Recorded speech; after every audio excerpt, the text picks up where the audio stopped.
गुरुर्ब्रह्मा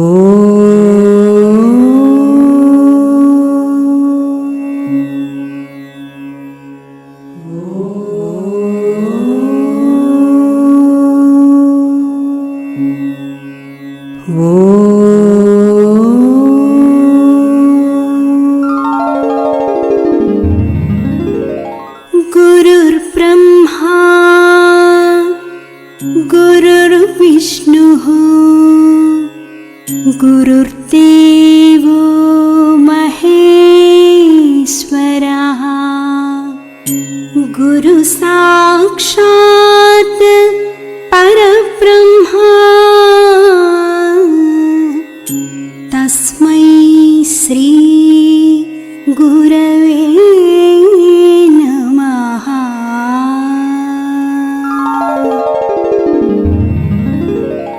ఓం ఈశ్వర, నీవు అనంతుడవు, అనుపమానుడవు. ఆకాశము వలె నిండి, గాలి వలె వ్యాపించి, భూమి వలె చరాచర భూతకోటిని మోయుచున్నాడవు. సూర్యుని వలె జగజ్జాలములను వెలిగించుచున్నాడవు.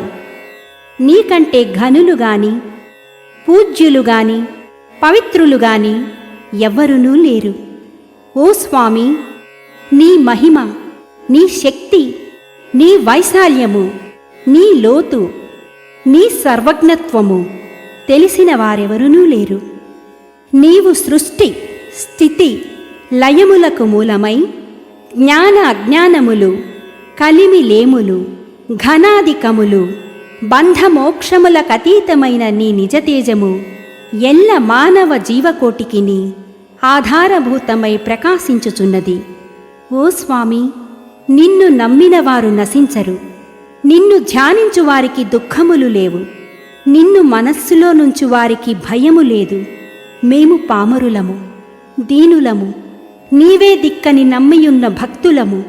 మా భారము కర్ణధారుని వలె నీపై వేసికొని, మమ్ము మాయలయందును, పాపములయందును, హింసలయందును పోనీయక, నీ తత్ప్రతిపాదకంబైన మహావిశ్వమునందు సర్వదా నిలిపి, నీ దయయను సర్వసేచనమున మమ్ము పునరుద్ధరించి, మా కష్టములను దీర్చి, మా అజ్ఞానమనే చీకటిని తొలగించి, మా పొరపాట్లు మన్నించి, మమ్ము అన్ని విధాలా కాపాడి సంరక్షింపుము తండ్రి. నీవు కరుణాళుడవు, దయాళుడవు, దీన రక్షకుడవు, దేవాధిదేవుడవు, సచ్చిదానంద స్వరూపుడవు, ఈశ్వరుడవు. నీకు మా నమస్సులగునుగాక. నమస్తే నమస్తే నమస్తే నమః. ఓం శాంతి శాంతి శాంతి. నమస్తే. శ్రీ శ్రీ శ్రీ విశ్వ విజ్ఞాన విద్య ఆధ్యాత్మిక పీఠ ప్రస్తుత నవమ పీఠాధిపతులు డాక్టర్ ఉమర్ ఆలీషా వారి పాదపద్మములకు హృదయపూర్వక నమస్కారములు. ప్రతి ఆదివారం ఉదయం 10 గంటలకు యూట్యూబ్ ద్వారా నిర్వహించబడుతున్న ఉమర్ ఆలీషా వారి అంతర్జాతీయ సాహిత్య సదస్సుకు సాహిత్య ప్రియులందరికీ స్వాగతం పలుకుతున్నాము. ఈనాటి ఈ సాహిత్య సదస్సులో అద్భుత ప్రసంగం కొరకు ఎదురు చూస్తున్నాం కదా. మరి ఈ కార్యక్రమాన్ని ప్రారంభించుకుందామా? హితేన సహితం సాహిత్యం అన్నారు పెద్దలు. సమాజ హితమే ధ్యేయంగా కావ్యాలు రచించేవారు. మానవ సమాజంలోని వ్యక్తులు సాహిత్యాన్ని చదవడం వలన కానీ, వినడం వలన కానీ మంచిని గ్రహించి, ఆచరించి తమ తమ ప్రవర్తనలోనూ ఆదర్శప్రాయంగా చేసుకుంటారని కవుల ఉద్దేశ్యం. రాను రాను సాహిత్యం వినోదప్రదంగా ఉండాలని, విజ్ఞానపరంగా ఉండాలని, విమర్శనాత్మకంగా ఉండాలని పలువురు అభిప్రాయపడ్డారు. తత్ఫలితంగా వినోద కావ్యాలు, విజ్ఞానపరమైన కావ్యాలు మనిషి మనోవికాసానికి దోహదం చేసి వివిధ రకాల ఇతివృత్తులతో కావ్యాలు రచించబడ్డాయి. తరువాత విమర్శన కావ్యాలు కూడా రచించబడ్డాయి. కావ్య పఠనము మనిషికి విజ్ఞాన వినోద విమర్శలతో పాటు విచక్షణ జ్ఞానాన్ని కూడా ఇస్తుందని గ్రహించాలి. సాధారణంగా కావ్యాలు ఒక వ్యక్తి ఇంకొక వ్యక్తికి గాని, ఒక సమూహానికి గాని విశదమయ్యేటట్లు బోధించబడేవి. తరువాత కాలంలో వీటిని నిశ్రవ్య కావ్యాలు అంటారు. కావ్య కథ వింటున్న వ్యక్తి ఆ కథను, కథలోని పాత్రలను తన మనోహృదయ ఫలకం మీద సృష్టించుకుని మనోనేత్రంతో దర్శించేవారు. పాత్ర సృష్టి, వారి సంభాషణలు, వారి ఆహార్యం ఆ వ్యక్తి ఆలోచన పరిధిని బట్టి ఉండేది. అయితే కావ్యకర్తలు ఆ పాత్ర సృష్టి, వారి సంభాషణలు, వారి ఆహార్యం ప్రస్ఫుటించేలాగా రచించాలని పూనుకున్నారు. వీటిని దృశ్య కావ్యాలు అంటారు. ఇలా సాహిత్యంలో పద్య కావ్యాలు, గద్య కావ్యాలు, దృశ్య కావ్యాలు, ప్రబంధాలు, శతకాలు ఇంకా అనేక రకాలుగా విస్తరించింది కవిత్వం. ఒక వ్యక్తి గాథను పద్యాల్లో రాస్తే పద్య కావ్యం, పద్యం గద్యం కలిసి రాస్తే దాన్ని చంపు కావ్యం అంటారు. పూర్తి గద్యంలో రాస్తే దాన్ని నవల అంటారు. నవలలలో ఒక వ్యక్తి జీవిత గమనం, ఒడిదుడుకులు, సమస్యలు, పరిష్కారాలు అన్నీ ఉండడం వలన పాఠకులకు తాము తమ జీవన విధానాన్ని సరిదిద్దుకునేందుకు అవకాశం ఉంటుంది. ఎలాంటి సమస్య వస్తే ఎలాంటి పరిష్కారం అవసరమవుతుందో అవగాహన అవుతుంది. అలాగే సంభాషణలు, ఇద్దరు లేక ముగ్గురు వ్యక్తులు సంభాషిస్తున్నప్పుడు ఏ విధమైన పదజాలం వాడాలి, ఏ విధమైన పదజాలం వాడకూడదు, సందర్భోచితంగా తమ హావభావాలు కానీ తమ భావోద్రేకాలు కానీ ఎలా ప్రదర్శించాలి అన్న విషయాలు తెలుస్తాయి. ఈ విషయాలు తెలియజేస్తూ సంభాషణాత్మకంగా వ్రాసిన దానిని నాటకం అంటారు. ఒక గొప్ప దేశభక్తుడిని గాని, తన మనసుకి నచ్చిన దేవుణ్ణి, దేవతను భక్తి భావంతో పద్యాల రూపంలో వ్రాసేటప్పుడు ఛందో నిబంధనలు ఉండాలి. వాటికి సూచించిన యతిప్రాసలు ఖచ్చితంగా పాటించి రాయాలి. ఛందో నిబంధనలు లేకుండా స్వేచ్ఛతో తన మనసులో ఉన్న భావాలను సూటిగా చెప్తూ, వినడానికి సొంపైన పదాలను వాడుతూ అనుప్రాసలలో కూడిన దానిని వచన కవిత, గేయము అంటారు. కవులు నాడు కాని నేడు ఒక్కొక్క ప్రక్రియను ఎంచుకుని దానిలో నిష్ణాతులవ్వడం అందరికీ తెలిసిందే. కానీ మన డాక్టర్ ఉమర్ ఆలిషా గారు పద్య కావ్యం రాశారు, నవల రాశారు, నాటకం రాశారు, కవితలు రాశారు. ఇంకా ఇంకా సాహిత్యంలో ఎన్ని ప్రక్రియలు ఉన్నాయో అన్నింటిలో తాను రచనలు చేసి నిజంగానే సమాజ హితం చేకూర్చారు. మొట్టమొదట మనం చెప్పుకునే హితేన సహితం సాహిత్యం అన్న సూక్తిని నిరూపించారు. వారికి అనేక నమోవాకములు. నేటి బ్రహ్మర్షి ఉమర్ ఆలిషా గారి సాహితీ సంచిక కార్యక్రమంలో మనకు ప్రసంగం చేయడానికి విజయనగరం మహారాజా సంస్కృత కళాశాలలో ఉపన్యాసకురాలుగా పనిచేస్తున్న శ్రీమతి రమాగీత గారికి స్వాగతం పలుకుతూ వారి గురించి కొన్ని పరిచయ వాక్యాలు. మహిళా సాధికారత గురించి మనము ఎక్కువగా మాట్లాడుతుంటాము. శ్రీమతి రమాగీత గారు ఇంచుమించు కళాశాల విద్యను ఇంటి వద్దనే అభ్యసించి కేవలం పరిశోధనాత్మక విద్య కొరకు అనగా ఎంఫిల్ పిహెచ్డి చేయడానికి విశ్వవిద్యాలయాన్ని సందర్శించారు. గృహిణిగా తన సంసార ధర్మం నిర్వహిస్తూ ఆంధ్రప్రదేశ్ పబ్లిక్ సర్వీస్ కమిషన్ పరీక్షలో నెగ్గి ప్రభుత్వ కళాశాలలో తెలుగు ఉపన్యాసకురాలిగా వృత్తిని చేపట్టి తెలుగు సాహిత్యంపై మక్కువతో స్వాతంత్ర్య సమరయోధుడు అల్లూరి సీతారామరాజు జీవితంపై పరిశోధన చేశారు. ప్రవృత్తి రీత్యా ప్రేమ్చంద్ కథలు, శరత్ నవలలు అంటే ఇష్టం.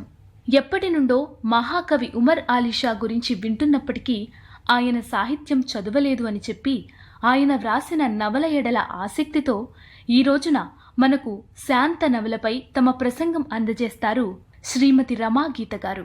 బ్రహ్మర్షి ఉమర్ ఆలిషా వారు తూర్పుగోదావరి జిల్లా తునిపట్టణం తీరాన ఉన్న తాండవ నది ఒడ్డున కూర్చుని ఈ నవల రచన చేశారు. ఇందులో స్నేహితుల్లో ఉన్న కపటబుద్ధిని గురించి తెలియచెప్పారు. అవకాశం వస్తే మిత్రులు మన జీవితాల్లో ప్రవేశించి ఎలా మోసం చేస్తారో చక్కగా వివరించారు. నుదుటి రాతను ఎవరూ తప్పించలేరు అని, విధి విధానములో ప్రతి ఒక్కరికి కష్టముల తర్వాత సుఖం లభిస్తుంది అని ఈ నవల మనకు తెలియజేస్తుంది. ఈ చిన్న నవలను నేటి సాహిత్య కార్యక్రమంలో ఒకసారి మళ్ళీ మనం మననం చేసుకుందాం. ఇప్పుడు శ్రీమతి రమాగీత గారి ప్రసంగం విందామా మరి? ఓం సద్గురుభ్యో నమః. శ్రీ బ్రహ్మర్షి ఉమర్ ఆలిషా వారి 100 సంవత్సరముల సాహితీ వైభవం సందర్భంగా వారం వారం ప్రసారం అవుతున్న సాహితీ సంచిక కార్యక్రమంలో నాకు వక్తగా అవకాశం ఇచ్చిన శ్రీ విశ్వవిజ్ఞాన విద్యా ఆధ్యాత్మిక పీఠం పిఠాపురం నవమ పీఠాధిపతి శ్రీ ఉమర్ ఆలిషా వారికి నమస్కరిస్తూ ఈరోజు నా ప్రసంగంలో మహాకవి ఉమర్ ఆలిషా వారు రాసిన సాహిత్యంలో శాంత నవల అనే అంశంపై ప్రసంగం చేయదలుచుకున్నాను. ఉమర్ ఆలిషా వారు తెలుగు సాహిత్యంలో ప్రక్రియలు అన్నింటిలో ఉత్తమమైన విధంగా తమ రచనలు చేశారు. నాటకాలు, పద్య కావ్యాలు, వ్యాసాలు ఇలా చాలా అనువాదాలు చాలా రాశారు. వారి సాహిత్యము ఆధునిక ఆంధ్ర సాహితీ వికాసానికి నవయుగ వైతాళికులు ఎందరో ఉన్నప్పటికీ వారిలో బ్రహ్మర్షి ఉమరలీషా వారు కేవలము కవి మాత్రమే కాకుండా ఒక ఆధ్యాత్మికవేత్తగా కూడా మనకి కనిపిస్తారు. వారి రచనల్లో సామాజిక సంస్కరణతో పాటు ఆధ్యాత్మిక తత్వం కూడా మనకు కనిపిస్తుంది.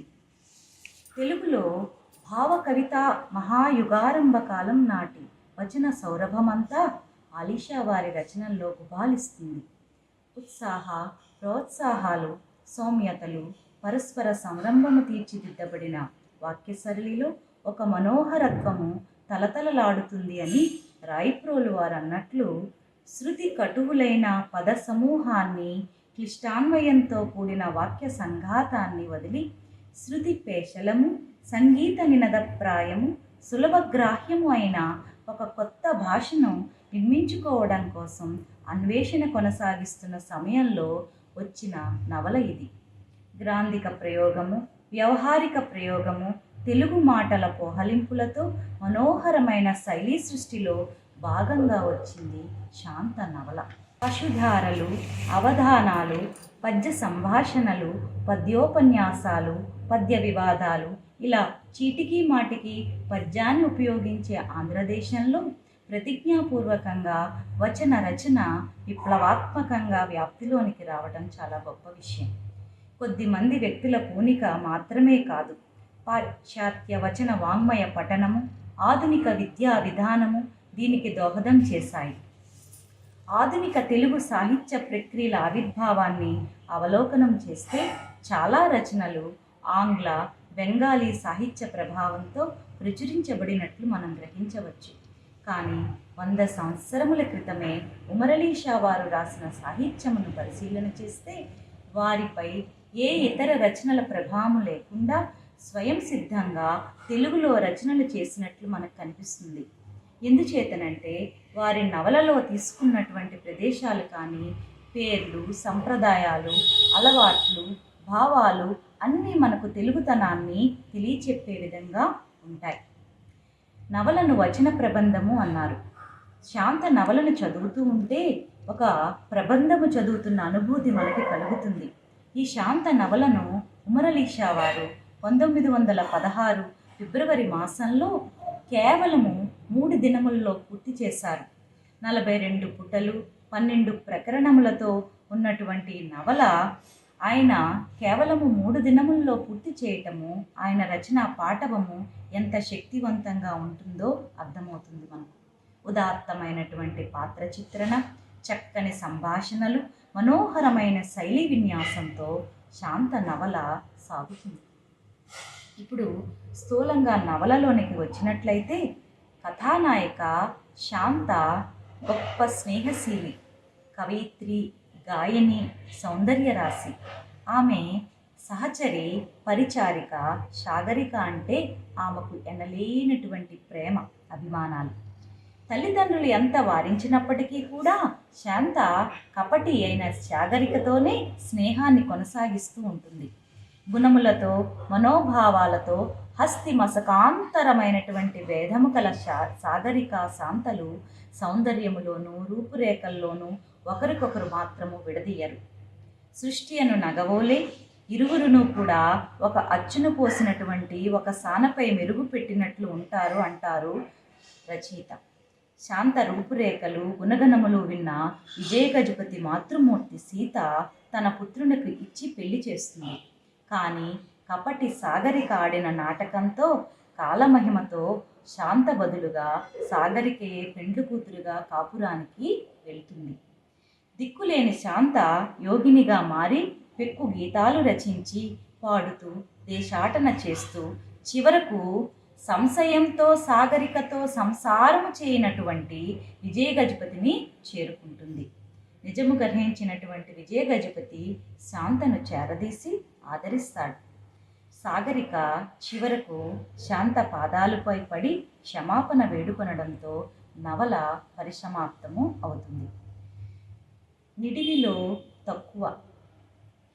శాంత నవల చిన్నదే, కానీ అందులో ప్రతి పదము, ప్రతి వాక్యము నిగూఢమైనటువంటి వేదాంత రహస్యాలు నర్మగర్భంగా అర్థమైన వారికి అర్థమైనంతగా తోచడము రచయిత రచనలోని గొప్ప విశేషం. పూర్వకాలపు జీవిత వ్యవహారాలు నూతన దృక్పథముతో దర్శింపజేసి దాని తత్వాన్ని తన శాంత నవలలో ఉమర్ అలీ షా వారు చక్కగా వివరించారు. 12 ప్రకరణముల ఈ నవలలో మొదటి ప్రకరణము శాంత పరిచయ ఘట్టము అతి సుందరముగా వర్ణించబడింది. మనుచరిత్రలోని వరూధిని ప్రవేశ ప్రకరణాన్ని మనకి తలపిస్తుంది. నవలా నాయిక శాంత గాత్రము బహు చక్కగా శ్రోత్రలను మైమరిపిస్తుంది. సాహిత్యము అమోఘము వింటున్న సాగరిక స్థితిని ఆ పాటను కవి ఇలా వర్ణిస్తారు. ఒక చిన్న పాటను శాంత పాడుతుంది. నాకు అర్థము తెలియరాదు, కానీ ఆ కలస్వనము శబ్ద బ్రహ్మమున ఐక్యమై ఉదయింపసేయుచున్నది అని అంటుంది సాగరిక. కవిగారు ఒక చోట నవలానాయక జాతక దశల గురించి చెబుతూ దైవలీలలు కడు విచిత్రాలు, బ్రహ్మనొసట వ్రాసిన రాత తప్పదు అని ఒక యథార్థాన్ని మనకి ఎరుకుపరుస్తారు. శాంత జాతకము బుధ మహాదశ అందలి ప్రథమ పాదమునందు సంశయం.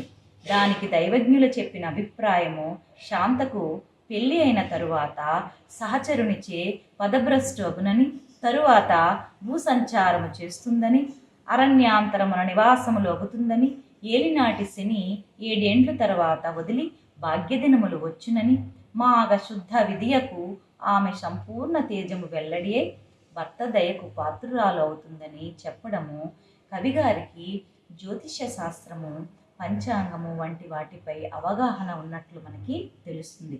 అంతేకాకుండా చివరకు ఈ విషయము నిజ నిర్ధారణ అవుతుంది అని ఈ నవలలో మనకి నిరూపిస్తుంది. అయితే ఇంకొక సందర్భంలో ఉమర్ అలీ షా వారు ఈ విధంగా అంటారు: పరమేశ్వరుని కంటే ప్రేమ అధికం అంటారు. యోగిని రూపంలో ఉన్న శాంత వీణాపాని అయి విజయుడు కురూపి అని చెప్పిన సాగరికను నిజ నిరూపణ కోసమే వెళుతుంది. వివాహం ముందు రోజు రాత్రి విజయుని కడకు వచ్చి తాను రచించిన ఆ ప్రేమ గీతాన్ని ఆలపించబో సందర్భంలో గీతాభాష్య పఠనంలో మునిగి ఉన్న దావకుడు ఆ యోగిని అయిన కవితో ఇలా అంటాడు: దావక, చిలుక చదివినట్లే ఎలా చదివెదు? నీ వేదాంతము అంతయు ఒక్క ప్రేమ గీతమునకు సాటి కాజాలదు. ప్రేమను ఆశ్రయింపని వాడు వ్యర్థుడు. ప్రేమ కన్నా పరమేశ్వరుడు అధికుడు కాదు అన్న విషయాన్ని మనకి ఇక్కడ స్పష్టపరుస్తారు. శాంత తొలుత సాగరికను, పిదప సరోవరాన్ని ప్రేమిస్తుంది. సాగరికేమో తన ప్రాణేశ్వరుణ్ణి అయిన విజయుణ్ణి కపటంగా హరించి వేస్తుంది. ఇక సరోవరం ఒక్కటే మిగిలినది.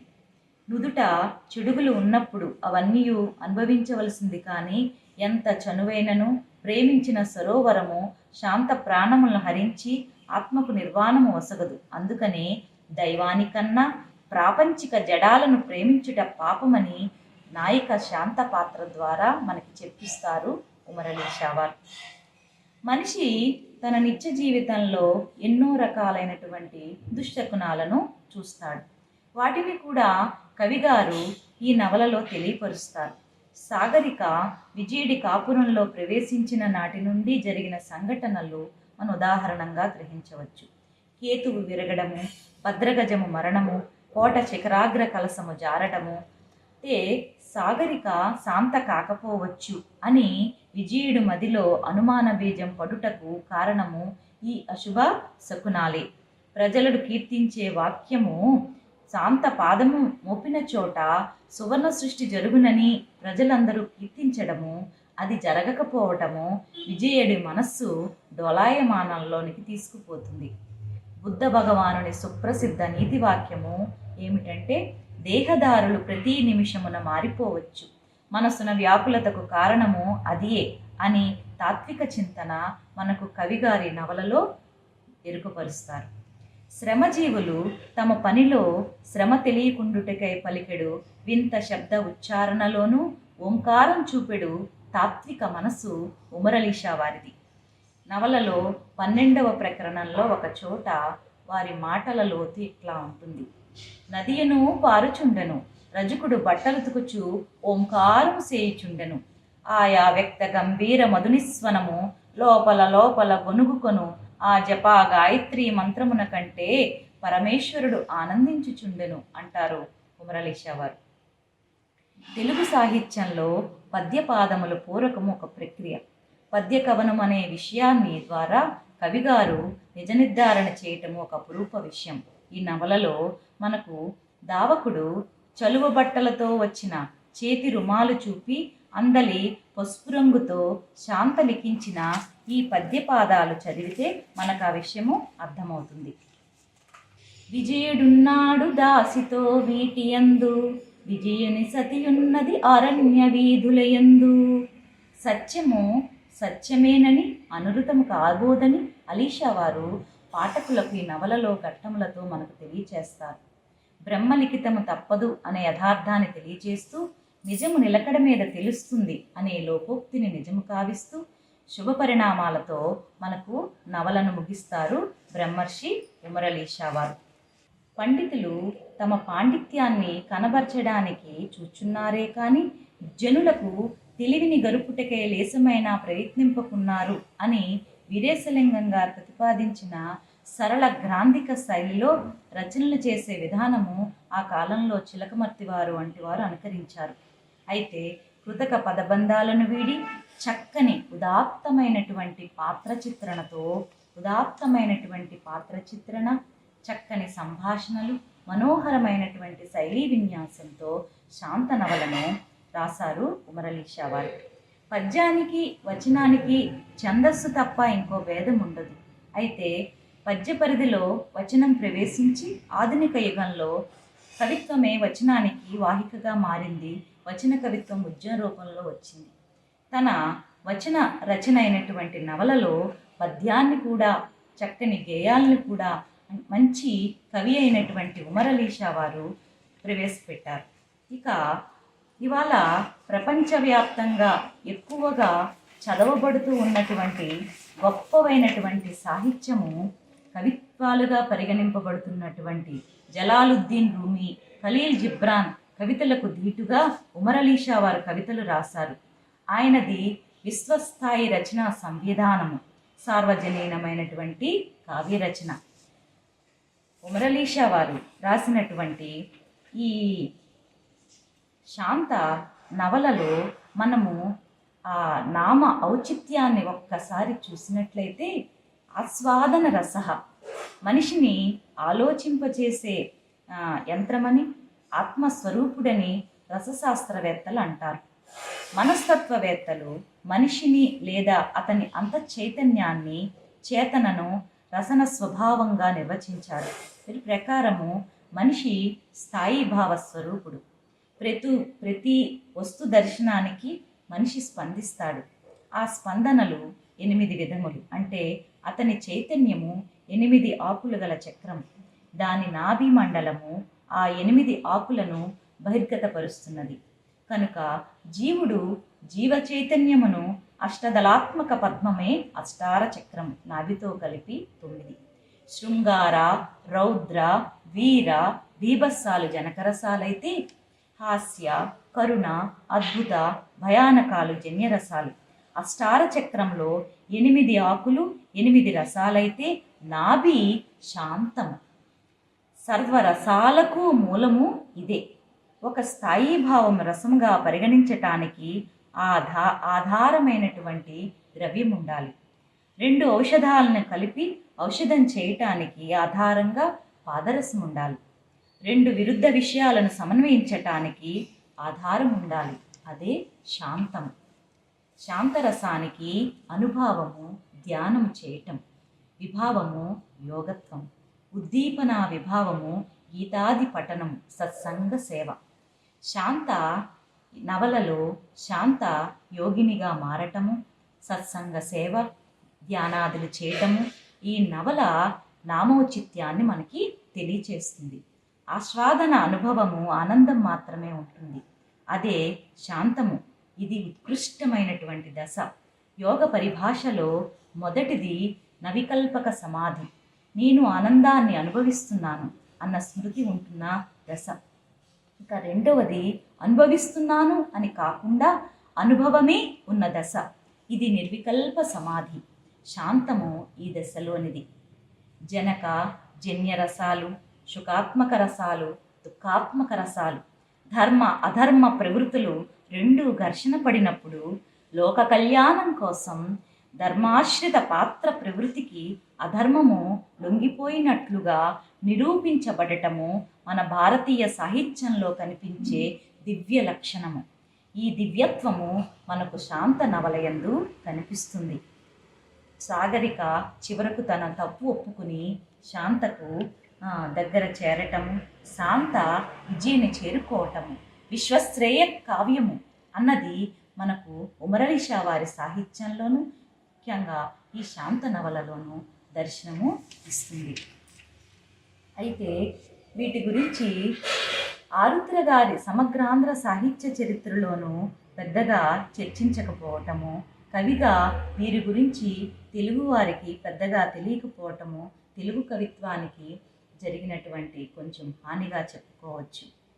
శాంత నవలపై చక్కటి ప్రసంగం అందించిన శ్రీమతి రమాగీత గారికి ప్రత్యేక ధన్యవాదములు. ఈ సాహిత్య సదస్సుకు తమ సహాయ సహకారాలు అందజేయదలిచిన వారు పీఠం కాల్ సెంటర్ను సంప్రదించవచ్చు. Call centre number 9100008799. నంబరు మరొకసారి 9100008799. తిరిగి వచ్చేవారు మరిన్ని ఆసక్తికర అంశాలను మరొక అద్భుత ప్రసంగంతో తెలుసుకుందాం. అంతవరకు సెలవు. శుభం.